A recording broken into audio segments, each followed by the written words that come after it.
Olá, paz do Senhor, seja muito bem-vindo. Está entrando no ar o programa Escola Bíblica Dominical. Queremos desde já agradecer a sua audiência e convidá-la a estar conosco ao longo desta programação. Nós estamos estudando o segundo trimestre de 2025 com a temática E o Verbo se fez carne, Jesus sobre o olhar do apóstolo do amor. Esse programa ele faz parte da Superintendência de Ensino da Igreja Evangélica Assembleia de Deus, Ministério em São José dos Pinhais.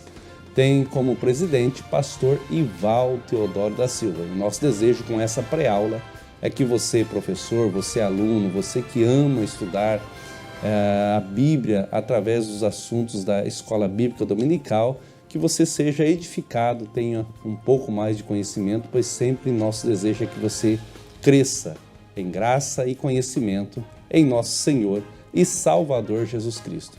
A você que ainda não é inscrito, aproveite já, se inscreva em nosso canal, ative o sininho para as notificações, e você que é inscrito, compartilhe com mais um bom número de amigos aí para nos ajudar a alcançar o maior número de pessoas.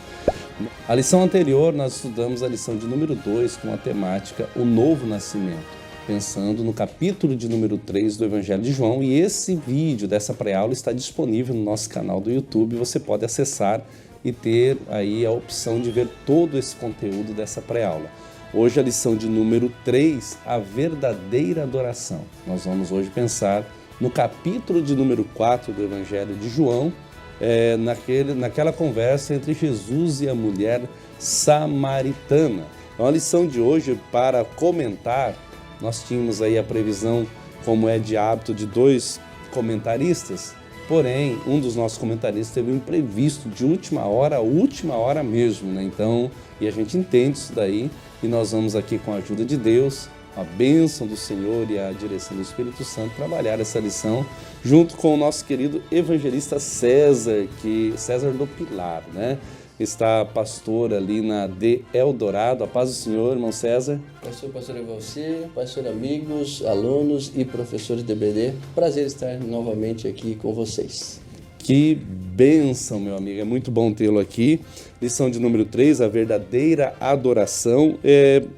Eu vou ler o textuário e depois você faz a verdade prática para nós. O textuário nos diz assim: Deus é Espírito, e importa que os que o adorem em espírito e em verdade. João, capítulo 4, versículo de número 24.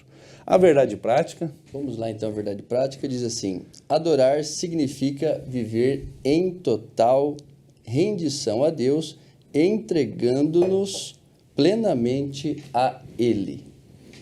Que verdade prática maravilhosa, né? Depois nós podemos voltar um pouquinho nela, né? Os objetivos da lição, que são 3, o primeiro objetivo é esclarecer aos alunos o diálogo de Jesus com a mulher samaritana. O segundo é fazer com que os alunos compreendam, com que você compreenda, que a verdadeira adoração é um ato de rendição total a Deus. E o terceiro objetivo é integrar os princípios de adoração bíblica à vida e serviço e entrega a Deus. Esses são os objetivos. E agora nós vamos à leitura bíblica em classe, que está no Evangelho de João, no capítulo 4, versículos do 5 ao 7, o versículo 9, versículo 10 e os versículos 19 ao 24. Acompanhe a leitura.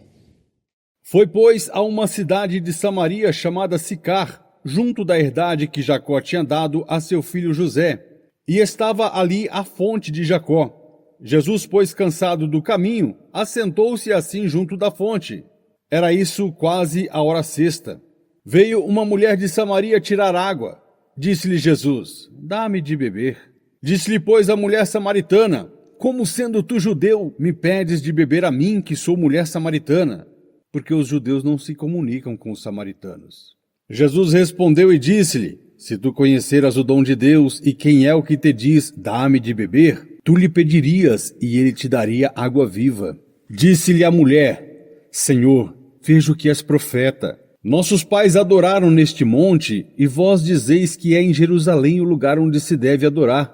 Disse-lhe Jesus: mulher, crê-me que a hora vem em que nem neste monte, nem em Jerusalém adorareis o Pai. Vós adorais o que não sabeis, nós adoramos o que sabemos, porque a salvação vem dos judeus.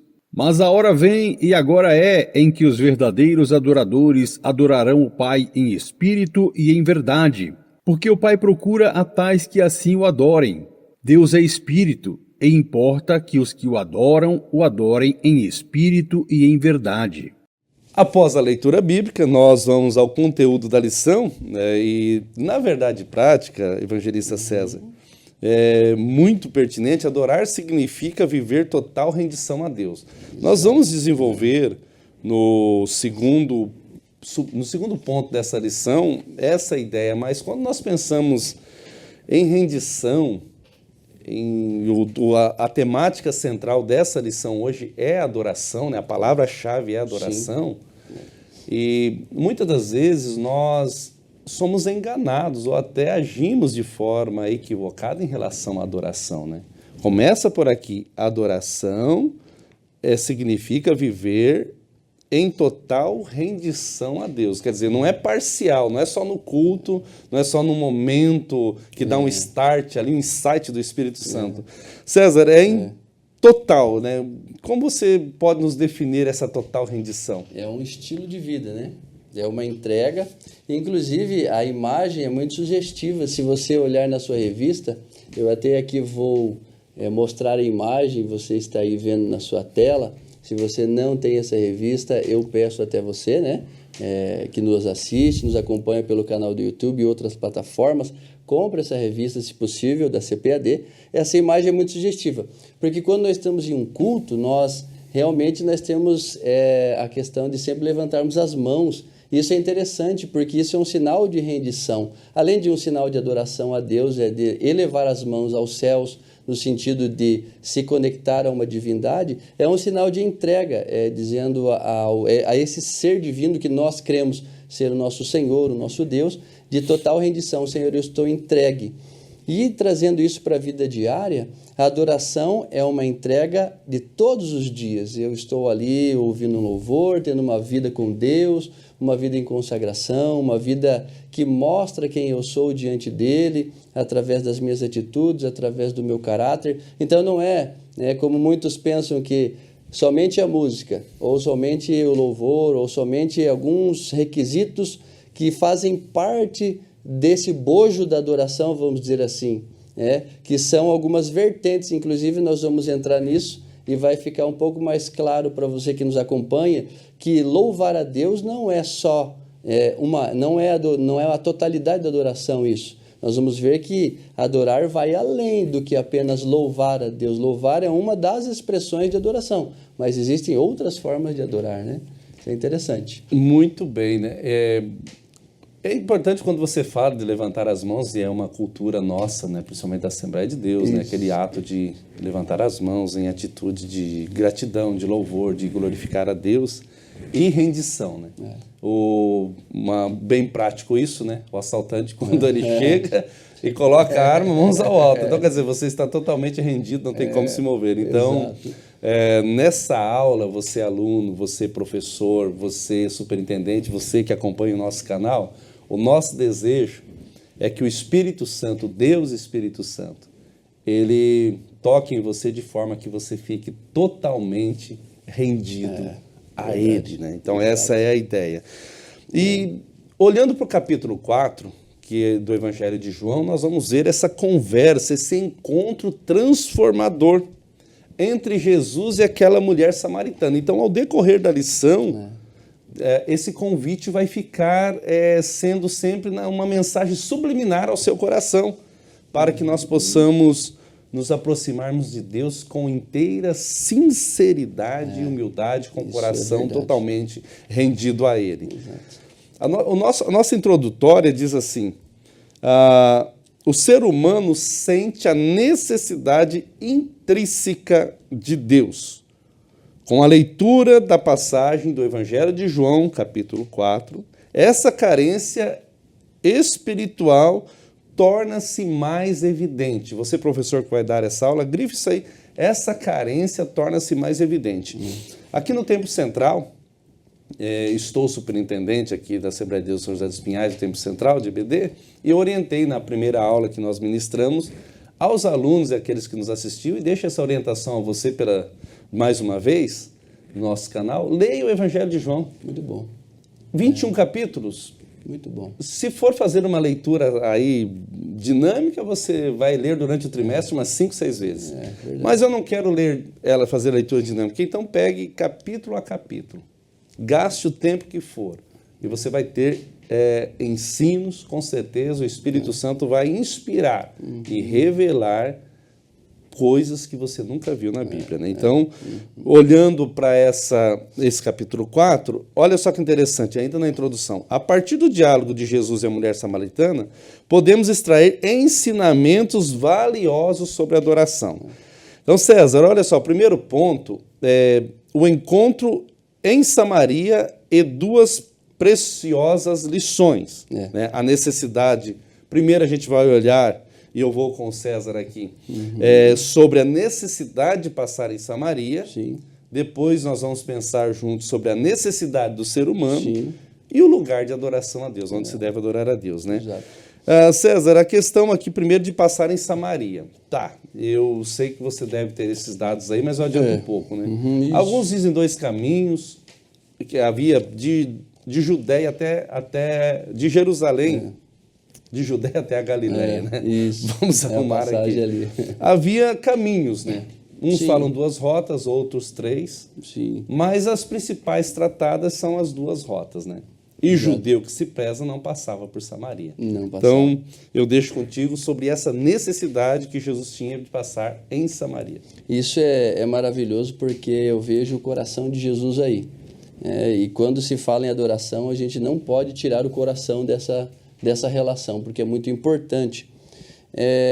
A princípio, tudo começa muito anterior a tudo isso. Quando a gente fala entre judeus e samaritanos, a gente tem que pensar que o que está acontecendo naquele momento, em João 4,4, não é uma história que começou ali, mas que começou há muito tempo atrás. Se você volta lá em Reis, você vai ter todo o contexto e vai conseguir entender o porquê de toda essa situação, tá? Todo judeu, como o pastor Evalcir falou, que se prezasse ali naquele momento, ele não passaria de jeito nenhum por Samaria. Ele faria o contorno, que era o corriqueiro, então, de todo judeu ali que se prezasse, né?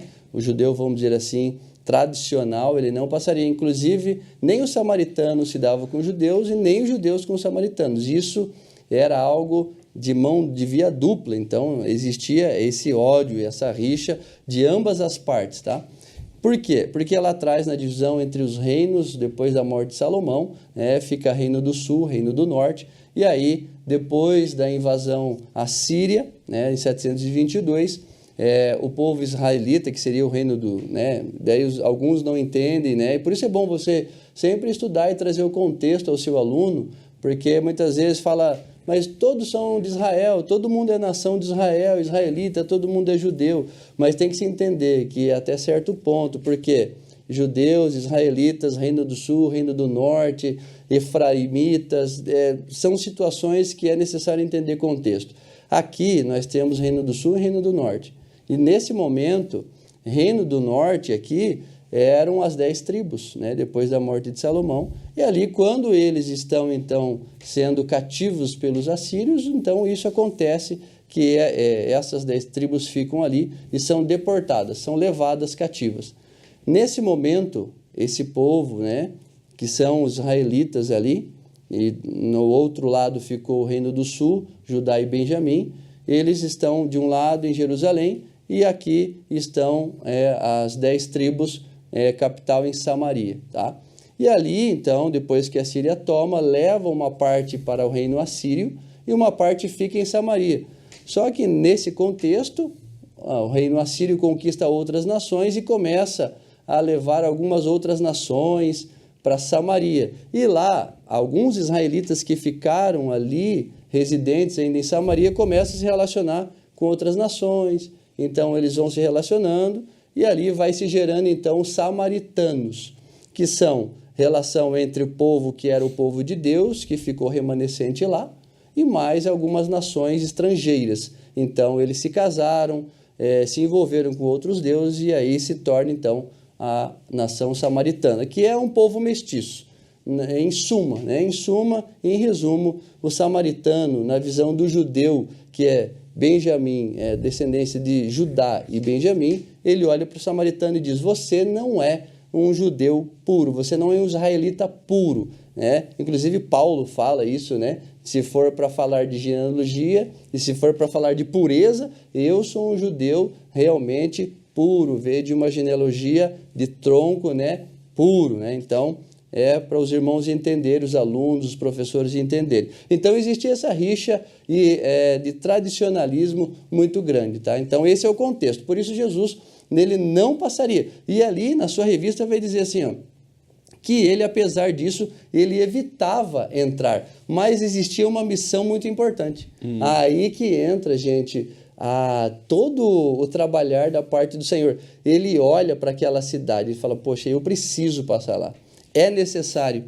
E eu ministrei na última ceia em nossa igreja sobre esse tema. É necessário.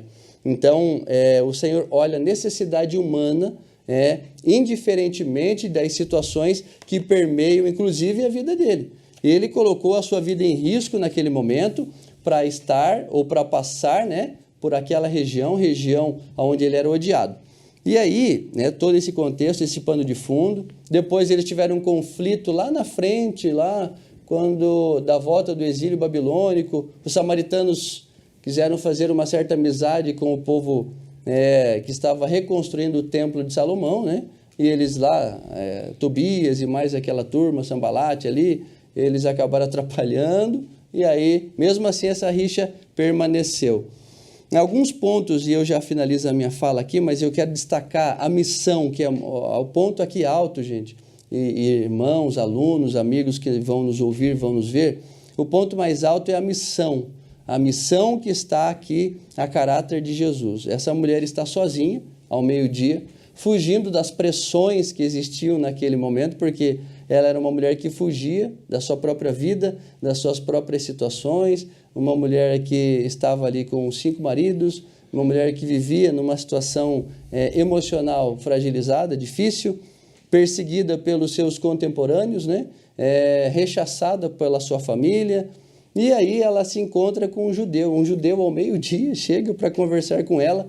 Jesus era um rabi, porque ele tinha os seus discípulos. Ela vê que tem um conteúdo naquela conversa e Jesus não se importa com nada desse contexto. Jesus entra na cidade e oferece mais do que água. Ele precisa de água, mas ele se oferece como fonte para aquela mulher. E eu escrevi uma coisa rápida ao coração que eu estudei e no contexto para a gente poder também passar aos alunos, para você poder transmitir aos alunos. O clamor das almas aflitas, cansadas, elas vão além do que os olhos podem ver, vão além das religiões, das etnias, das filosofias e demais barreiras que existam. Jesus, ele transpôs tudo isso e foi para atender apenas uma pessoa. Então, veja bem, você precisa destacar ao seu aluno que, independente de qualquer circunstância, a missão era urgente. E na revista vai dizer exatamente isso. Por mais que Jesus tenha todo esse peso de toda a religião, todo o conflito que existia entre as nações, ele sabia, o texto vai dizer assim, havia uma missão mais urgente do que tudo isso, do que todo esse contexto. E ele entra na cidade e consegue, então, tocar a alma daquela mulher. Isso me diz que o Senhor tem um plano personalizado para cada ser humano, para cada um de nós, Deus tem um plano personalizado. E aí, pastor Evalcir, dessa palavra é necessário, eu coloquei 3 contextos de é necessário. Não importa se é no poço com uma mulher, ao meio-dia, não importa se é um Nicodemos à noite, porque ele vai dizer assim, é necessário que você nasça de novo, outra vez a palavra necessário entrando, ou a um Zaqueu da vida descendo de uma árvore e Jesus entrando na sua casa, porque também Jesus vai dizer assim, desça da árvore, porque é necessário entrar na sua casa. Então, o que eu digo e que você pode dizer ao seu aluno? Que o Senhor Jesus, ele realmente sabe qual é a necessidade do homem. E qual é a necessidade do homem? Não é somente física, é a necessidade da alma. Isso é muito bom. Glória a Deus, né? Você trabalha a palavra necessário, necessidade com propriedade, que é o próximo subponto que nós vamos falar sobre a necessidade do ser humano. Entrou aí. Entrou. Eu acabei entrando aí, Não, é verdade, é não tem exatamente. Não, é perfeito, porque fica uma sincronia. Fica perfeito, porque essa missão urgente de Jesus de passar em Sicar, né? E ali ter uma conversa com aquela mulher, não era simplesmente um bate-papo, né? Vou passar lá só para conversas aleatórias, havia um propósito. Exato. E é interessante que no versículo 14, se não me falha a memória, antes do 14, o versículo 7 do capítulo 4, olha o que diz: veio uma mulher de Samaria tirar água e disse Jesus a ela: mulher, dai-me de beber. Olha que interessante. Exato. A fonte eterna de água pedindo água ao limitado, né? Isso é. E no versículo de número 14 do mesmo capítulo vai dizer assim: mas aquele que beber, Jesus dizendo àquela mulher, Isso. mas aquele que beber da água que eu lhe der nunca mais terá sede, porque a água que eu lhe der se fará uma fonte de água a jorrar para a vida eterna. Exato. Que tipo de água é a pergunta nesse ponto, né? Subponto 2. Que tipo de água Jesus oferece àquela mulher? Né? Que essa água que era capaz de transformar a vida daquela mulher. Eu acho que nós, como professores de escola bíblica dominical, e esse ponto é bom você, professor, frisar, e você que está assistindo, aplicar na sua, assim como nós aplicamos na nossa, é esse tipo de água que Jesus pode nos oferecer, que ele ofereceu à samaritana e que ele pode nos oferecer, capaz de transformar a nossa história. Exato. Que a preocupação daquela mulher, e ela tinha um problema, e nós vamos tratar desse problema dela, assim, nós vamos olhar, né, para a tratativa, me corrigindo aqui, né, nós vamos olhar para a tratativa de Jesus em relação ao seu problema, nós vamos olhar para isso. Sim. Mas ela tinha uma necessidade. E Jesus, conforme já frisado pelo evangelista César, ele vai de encontro com as necessidades. Não aquilo que nós queremos, e eu destaco aqui as nossas vontades. Porque eu, Evalcir Palioto, estou cheio de vontades. Sim, mas realmente é o que eu necessito? Então Jesus ele foi direto na raiz do problema. E o final desse ponto, subponto, diz assim: aqui encontramos a primeira valiosa lição. Toda pessoa necessita, Nicodemos, ou Zaqueu, a mulher samaritana, necessita de Deus, e por isso devemos aproveitar cada oportunidade para partilhar essa água da vida, que é uma fonte inesgotável. O poço de Jacó, que não tinha nascente própria, né? Ele poderia ser limitado e se esgotar, mas Jesus não. Evangelista César, o subponto 3, nós vamos falar do lugar de adoração a Deus. E aqui havia um problema, né? Sim. Que você já citou no primeiro ponto, a questão da barreira cultural, histórica. Monte Gerizim e tal. Tinha isso também, né? Então, e aí a preocupação dessa mulher era: eu devo adorar na igreja, em casa, eu devo adorar na igreja X, na igreja Y, na igreja Z, aonde que eu devo adorar? Então, a preocupação dela, que é uma preocupação muito do ser humano, é aonde devo adorar. Mas Jesus dá uma declaração, eu vou deixar contigo, aonde realmente ela deve adorar, né? E até a palavra adorar eu coloquei aqui, eu gosto de fazer as marcações para eu não esquecer, né?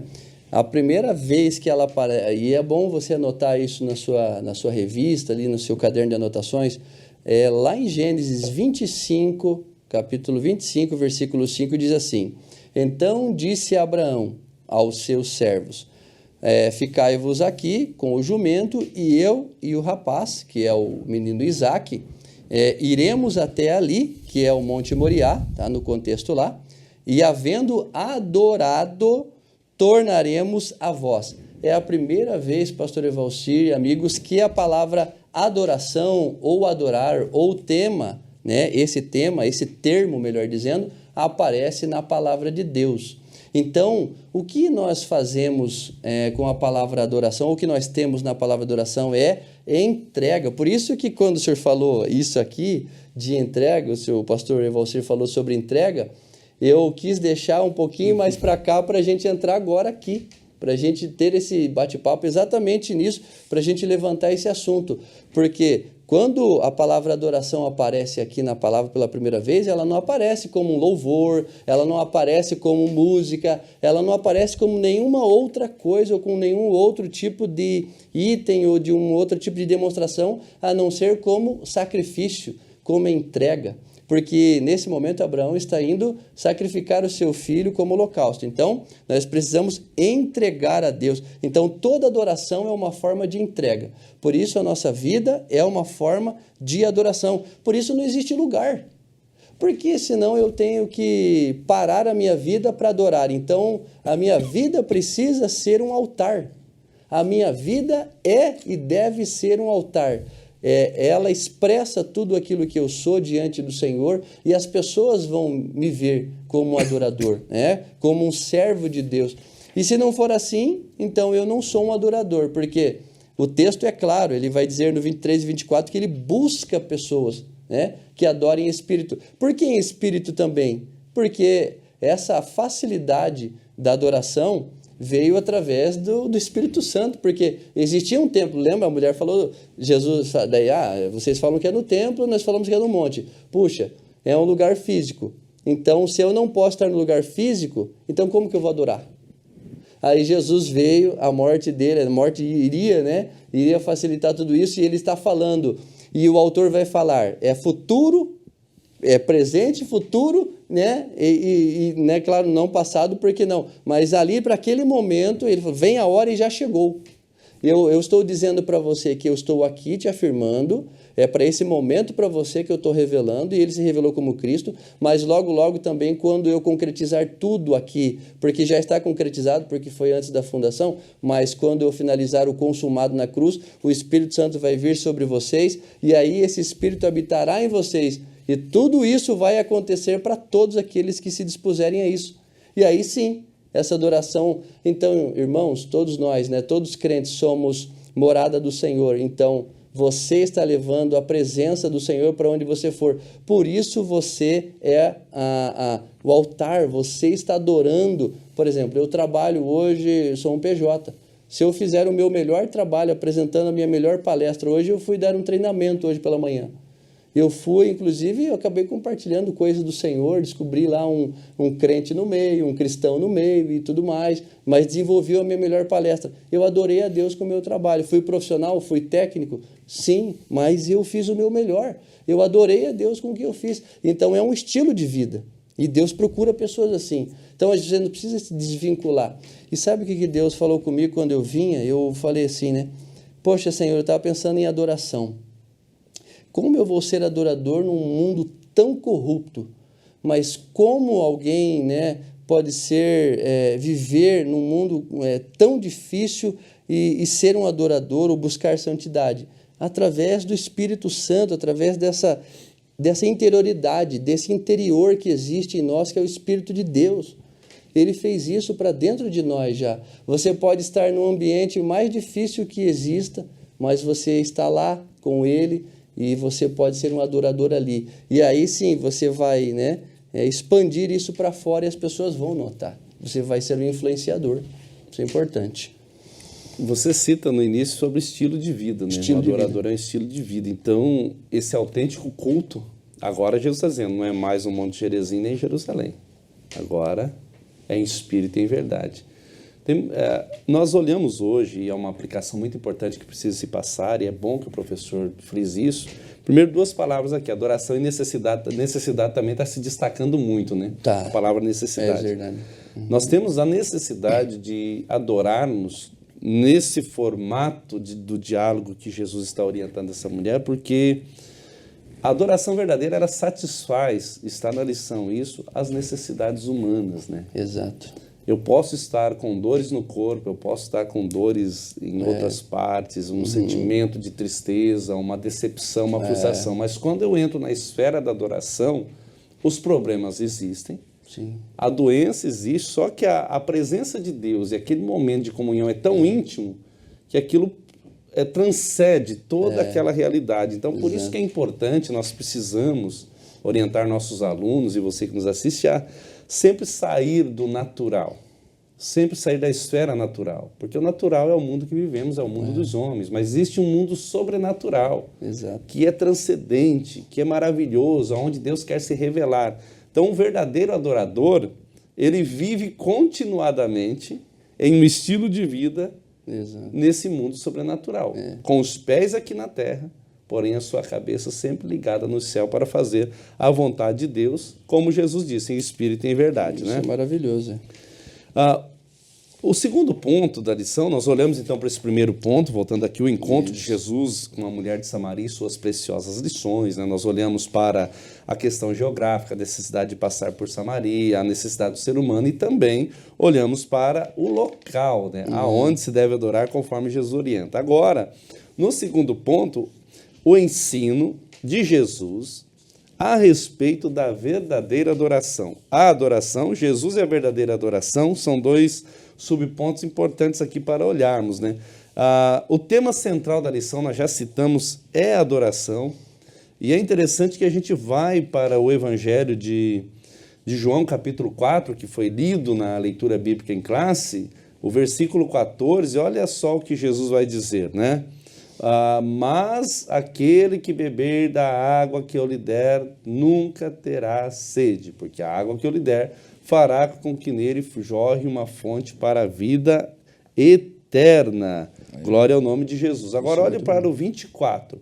Deus é espírito, e importa que os que adoram, o adoram em espírito e em verdade. Um pouquinho antes, Jesus vai dizer que o Pai procura verdadeiros adoradores. Essa procura. Então, se existe o verdadeiro adorador que Jesus destaca, é porque existe o falso adorador. Isso é verdade. E a falsa adoração, na nossa percepção humana, ela pode até passar em batido. Pode estar em um culto, em um ambiente, em um local, ver o momento de adoração ali, que nós entendemos como adoração, e falar, poxa, estão adorando. Mas se Jesus fala que o Pai procura verdadeiros adoradores, então a gente deve entender que existem falsos adoradores. E os falsos adoradores, eles estão desde o princípio da Bíblia, da história, estão hoje, estarão na sequência no futuro, porque eles existem.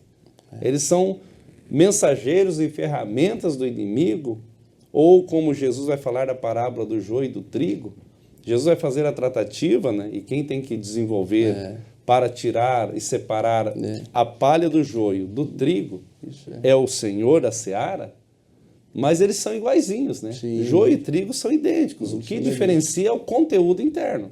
E aí, quando eu olho para essa centralidade, e Jesus está trabalhando isso, irmão César, no coração daquela mulher, que aquele coração, o coração da samaritana, ele estava afligido, né? 5 maridos. Nossa. Né? Ou seja, 5 cartas de repúdio, né? Porque... Nossa, muito. E agora o que você tem não te pertence, quer dizer, você agora está vivendo uma vida errada. Quer dizer, até então, com os outros maridos, e quando ela foi abandonada, mesmo ela estando casada e recebendo a carta de repúdio, se a gente, é uma forma de pensar, ela está legitimada diante da sociedade. Mas no contexto que Jesus a encontra, tanto que ela não vinha de manhã e nem à tarde, que era o horário das mulheres. As mulheres normais, vamos ao termo, se existe uma normalidade aí, ir buscar água. Ela vinha ao meio-dia, no horário, no sol causticante, no horário difícil, no horário que era isolado, ninguém vinha com ela. Por quê? Porque ninguém queria estar. Então essa mulher tinha muitas cicatrizes na sua vida.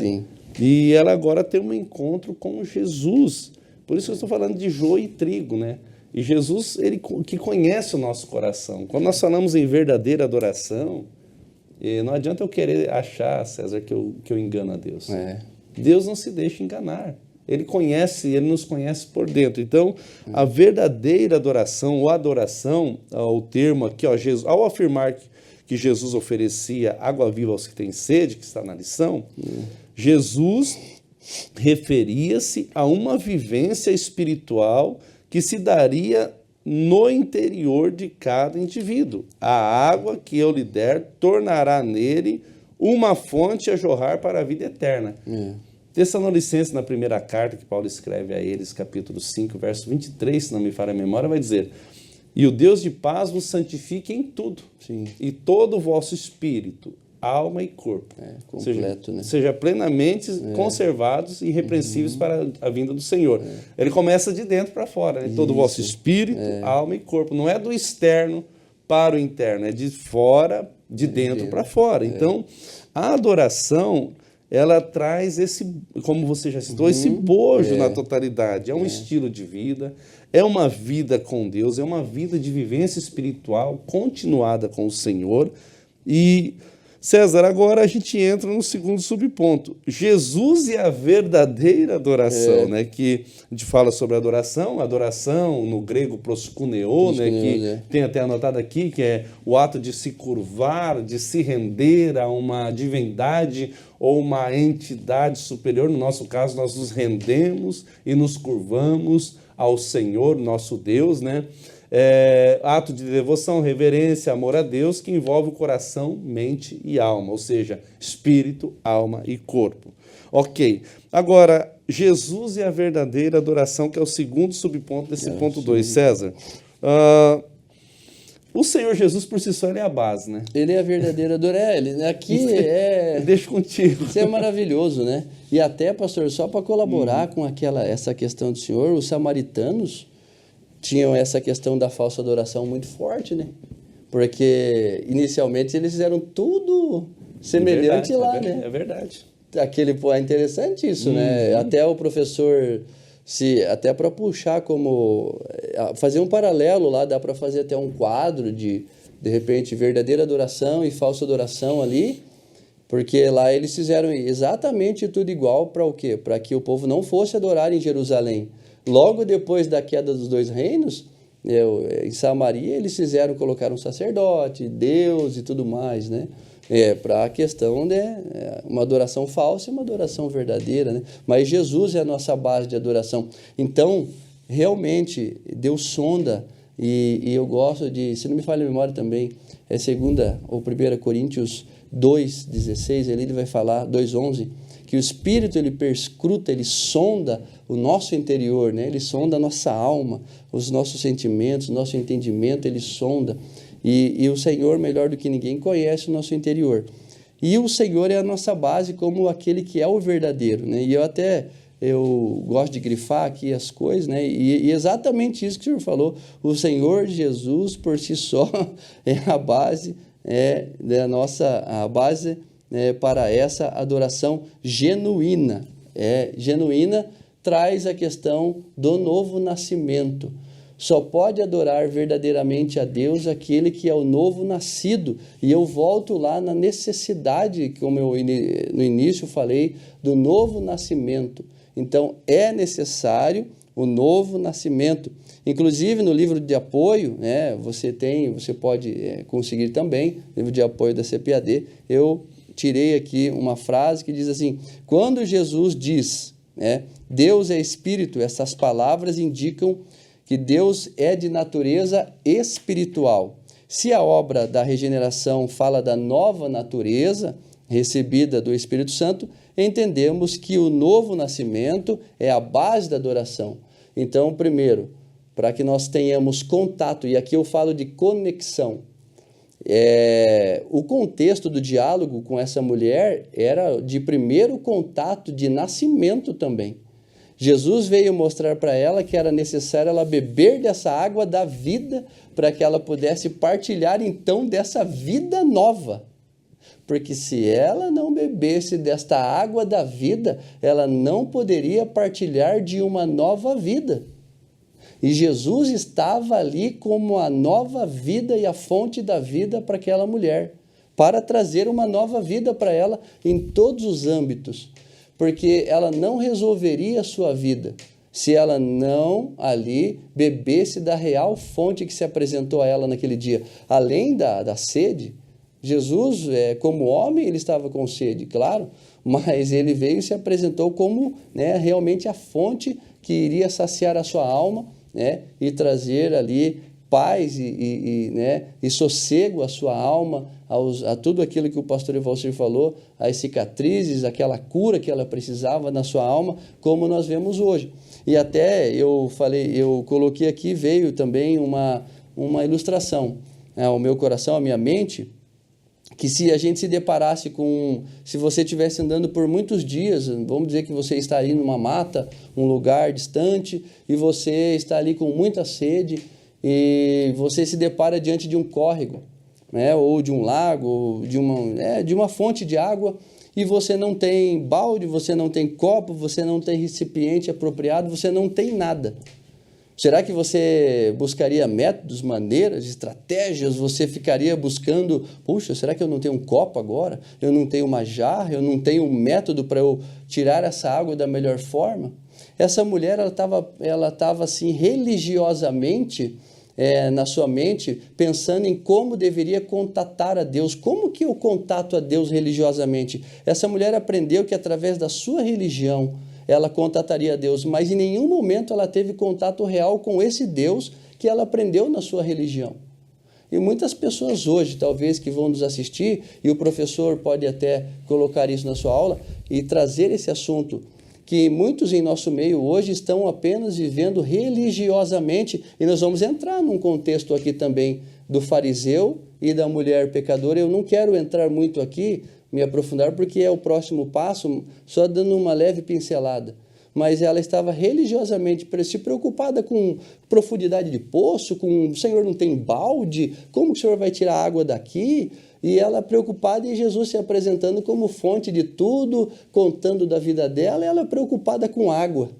E Jesus falando assim, olha, você está com sérios problemas, com dificuldade na sua vida, mas não tem água, eu estou vendo que o senhor é profeta, e a mulher, sabe, mas a gente adora aqui e ali, fugindo às vezes do assunto. A partir desse ponto, então, que a gente entende que a mulher compreendeu, ela começou a entender ali que Jesus era mais do que aquele que queria pegar água, queria trazer água, uma água física, mas trazer uma água da vida, né, de sustento para a alma. Então é interessante a gente ver que Jesus vem trazer esse alento para a alma, para a vida das pessoas. É maravilhoso, pastor Evalcir. Então a gente vê esse contexto da adoração verdadeira. Jesus é a nossa base de adoração, e essa mulher entendeu um pouco disso nesse dia, né? Há um pequeno resumo aqui na lição, que diz assim, a presença de Deus já não se restringe a uma determinada região geográfica, mas está presente em todos os lugares onde existem adoradores sinceros. O Senhor Jesus é maravilhoso, ele despe, a gente viu isso na primeira aula, ele despiu-se da sua glória, né, conforme Paulo escreve aos Filipenses capítulo 2, Sim. Porém não da sua divindade, né? Jesus 100% homem, 100% Deus, assim nós cremos e assim nós pregamos. Sim, exato. Mas ele desce no meio, ele sente as nossas necessidades. Ele estava cansado ali, ele estava sentado, né, no poço de Jacó. Sim. E é bom frisar, né, evangelista César, que o poço de Jacó ele não tinha uma nascente natural, né? Era uma cisterna que captava a água da chuva e captava também a água do sereno noturno, né? Então aquela água, eles usufruíam dessa água. Ela não tinha uma nascente como em Jerusalém, que era diferente, né? Então tinha também essa situação. Sim. Mas Jesus, ele é tão inclusivo que ele se preocupa, e é importante a gente frisar isso. Jesus se preocupa com aqueles que são excluídos, né? Verdade. Essa mulher, ela não tinha por que alguém se preocupar com ela. Sim. Olhando à margem da sociedade, hoje atualmente olhando. Mas Jesus, é importante lembrar que ele se preocupa com pessoas individuais e com as necessidades, e sobretudo ele quer sarar essas necessidades, ele quer curar, né? Então é muito bom olhar para esse ponto, adoração, Jesus sendo a verdadeira adoração. Sim. Porque, e até você destacou, eu tinha falado, eu volto aqui, ele é por si só a base da adoração genuína, é Cristo, né? O terceiro ponto da lição, e ele vai trazer 4 subpontos. E o primeiro subponto, eu quero ler ele bem detalhado e bem calmo, que depois eu vou com o César novamente, sobre a adoração como ato de rendição a Deus. Depois nós vamos pensar sobre o ato, né, de adorar como serviço e, por fim, uma experiência interior de adoração. Porém, o subponto 3, o ponto 3, no subponto 1, vai falar do conceito bíblico de adoração. Olha que interessante, porque são termos, né, originais, né, de raízes, tanto hebraica como grega, que a gente precisa dar uma olhada. Então eu vou ler esse texto, eu vou ler ele bem pausadamente para você entender esse ponto. Olha só, o conceito bíblico de adoração. Na língua hebraica existe a expressão chamada Hit Shavah, que transmite a ideia de manifestar um temor reverente, admiração e respeito característicos da adoração. Já na língua grega, duas palavras, grife isso daí, duas palavras são utilizadas para definir adoração: latreia e proskuneo. A palavra latreia refere-se à submissão de quem serve a outrem. Por sua vez, proskuneo, que significa adorar ou ato de adoração. Então, olha aí os termos, tanto grego como o grego em duas palavras e o hebraico em uma. No diálogo com a mulher samaritana, Jesus utilizou o termo proskuneo, que quer dizer adoração, adorar ou ato de adoração, conforme João 4, 20 ao 24. Olha que interessante. Em português, na nossa língua, a palavra adoração implica em atribuir mérito ou valor a alguém. Em suma, adorar a Deus significa essencialmente reconhecê-lo. Eu destaquei isso aqui, ó. Adorar a Deus significa essencialmente reconhecê-lo, render-se e exaltá-lo por tudo o que ele faz. Muito bom. Olha que coisa linda, que profundidade. Bom, né? Então, nós olhamos a nossa língua portuguesa, no hebraico e no grego, nas suas duas palavras, o termo, então, que nós precisamos de olhar aqui, esse conceito bíblico. Ora, Bom César, a adoração como ato de rendição, a gente já vem comentando, né? Mas como esse ato de render-se, né? É interessante porque eu já tinha estudado um pouco sobre isso há uns tempos atrás, e a primeira coisa que veio à minha mente muito forte foi a questão dos reis. Então, quando um rei era vencido, uma das primeiras coisas que o outro rei ele ordenava que fosse feito era que aquele rei perdedor, né, o derrotado, ele se prostrasse. Porque é exatamente isso que acontece quando um rei perdia. Então, a prostração é um reconhecimento do ser menor a um ser maior, ou de um perdedor a um ganhador, né? De um perdedor, de um vencedor a um perdedor.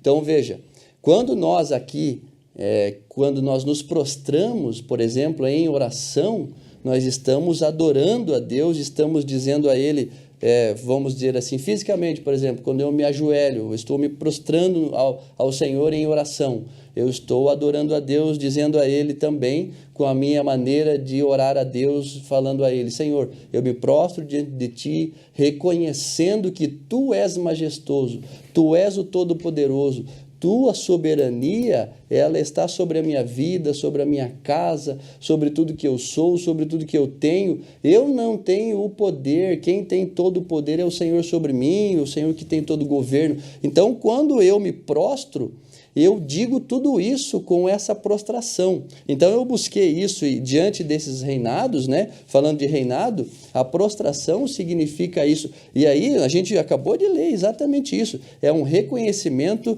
de muitas coisas, a questão da adoração dentro do seu conteúdo, dentro da sua etimologia, dentro desta palavra, né?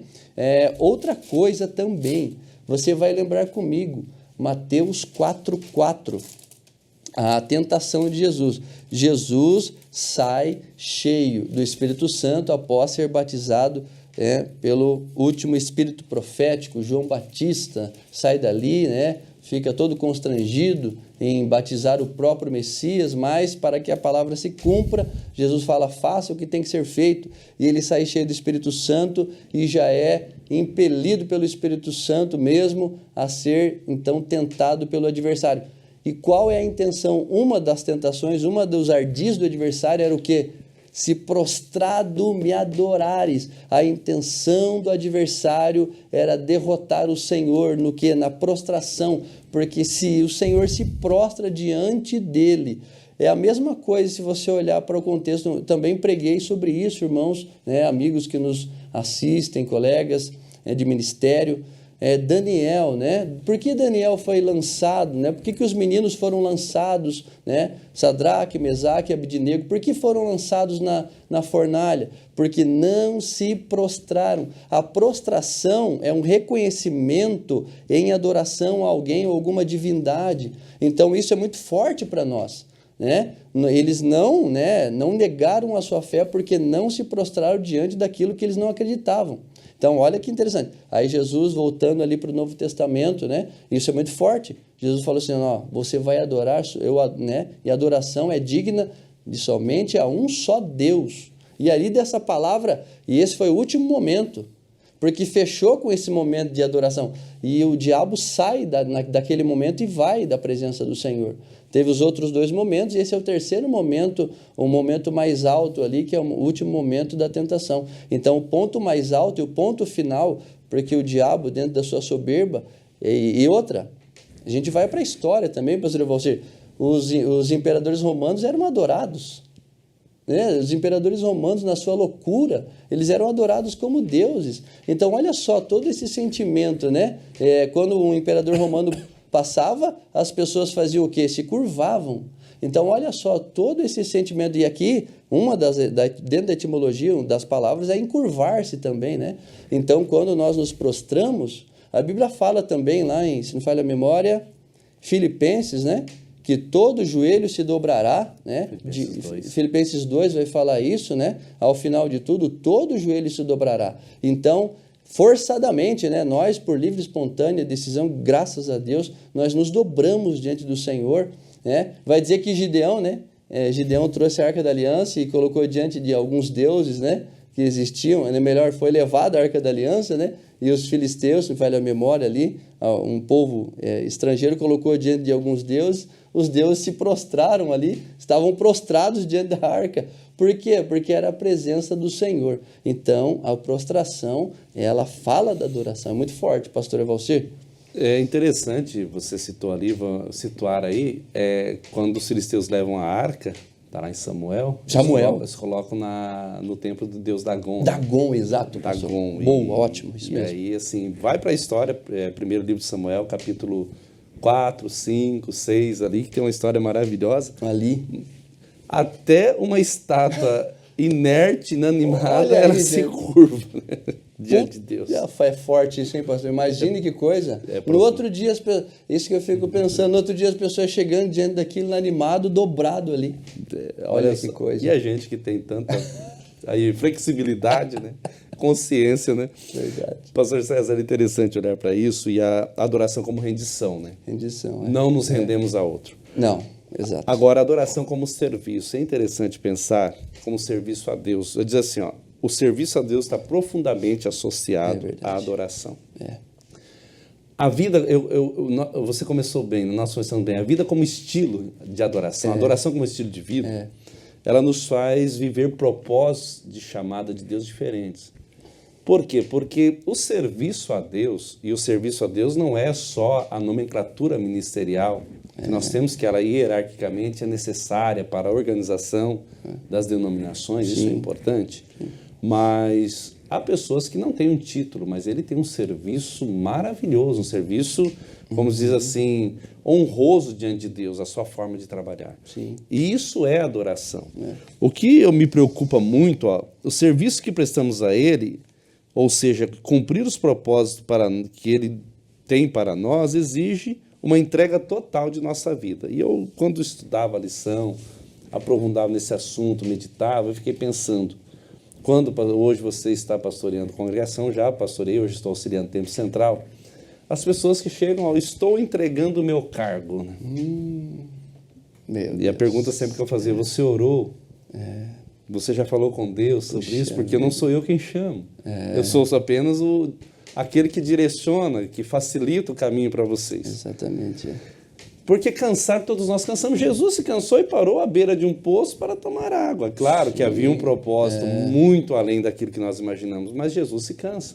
Sim. E a questão, e nós aprendemos isso recentemente, com o pastor que esteve conosco aqui, a questão de quando nós cansamos, isso é importante, aonde nós paramos. Jesus cansado, ali fisicamente cansado, ele parou ao lado de uma fonte de água. E o erro, muitas das vezes, nosso, é que a gente se cansa e a gente para do lado de alguém que não tem água para dar. Ele também está cansado. Um cansado, junto com o outro cansado, vai parar de vez.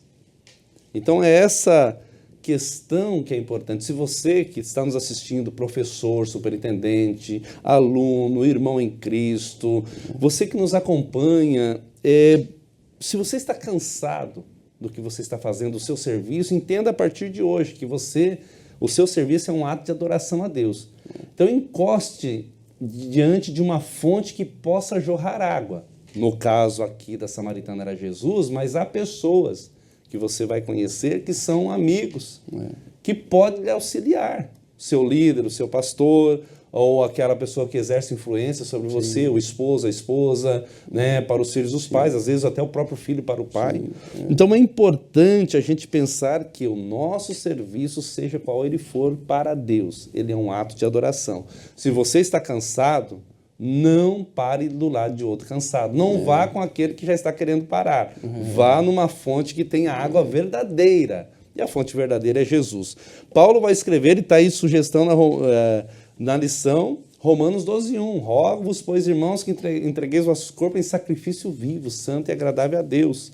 E aí depois ele usa Mateus 6:24 do Sermão do Monte, que nós não podemos servir a dois senhores, né? Não. Um eu amo e o outro eu odeio. Não pode servir a Deus e a Mamon. Mamon não era uma entidade divina, Mamon era um sistema monetário que regia na época. Pensando então em adoração, em serviço, adoração como serviço, então, a partir de hoje, querido, não entregue nada antes de falar com Deus. Porque Deus, ele quer te elevar a lugares.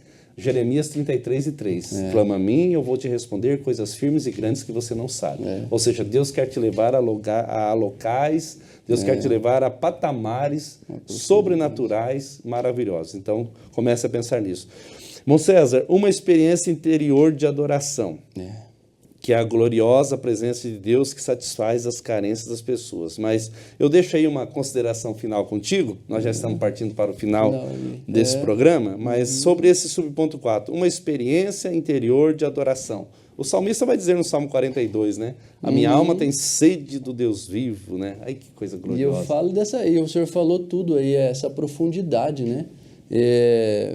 Essa imersão, nós precisamos sair ali desse, né? Eu falo como cristão, como professor de EBD, como pastor, e nós tivemos aqui um pastor também naquele encontro de homens que eu lembro muito bem.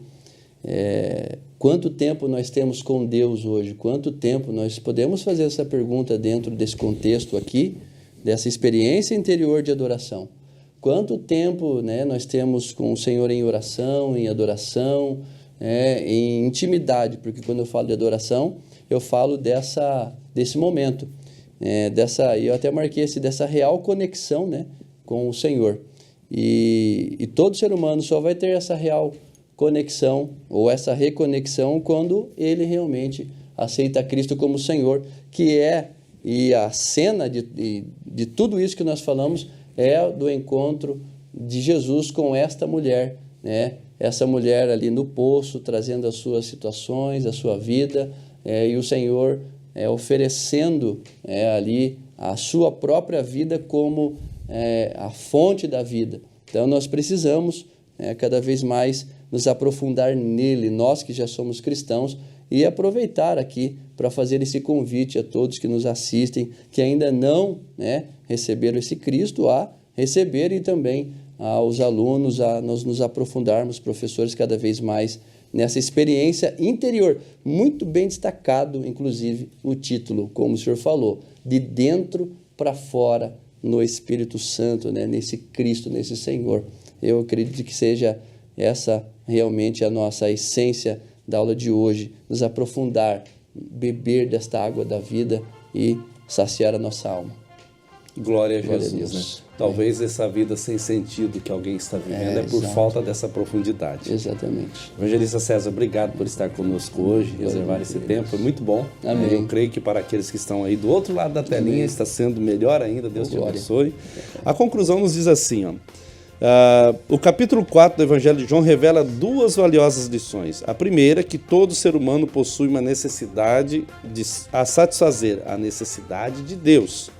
E a segunda, que Jesus, a verdadeira adoração, surge como um movimento que se inicia no interior do homem. Agradeço a Deus uma vez mais pela sua vida. Deixo um convite especial para você. Próxima lição, lição de número 4, Jesus, o pão da vida. Olha que coisa linda. Vai ser muito profunda essa lição.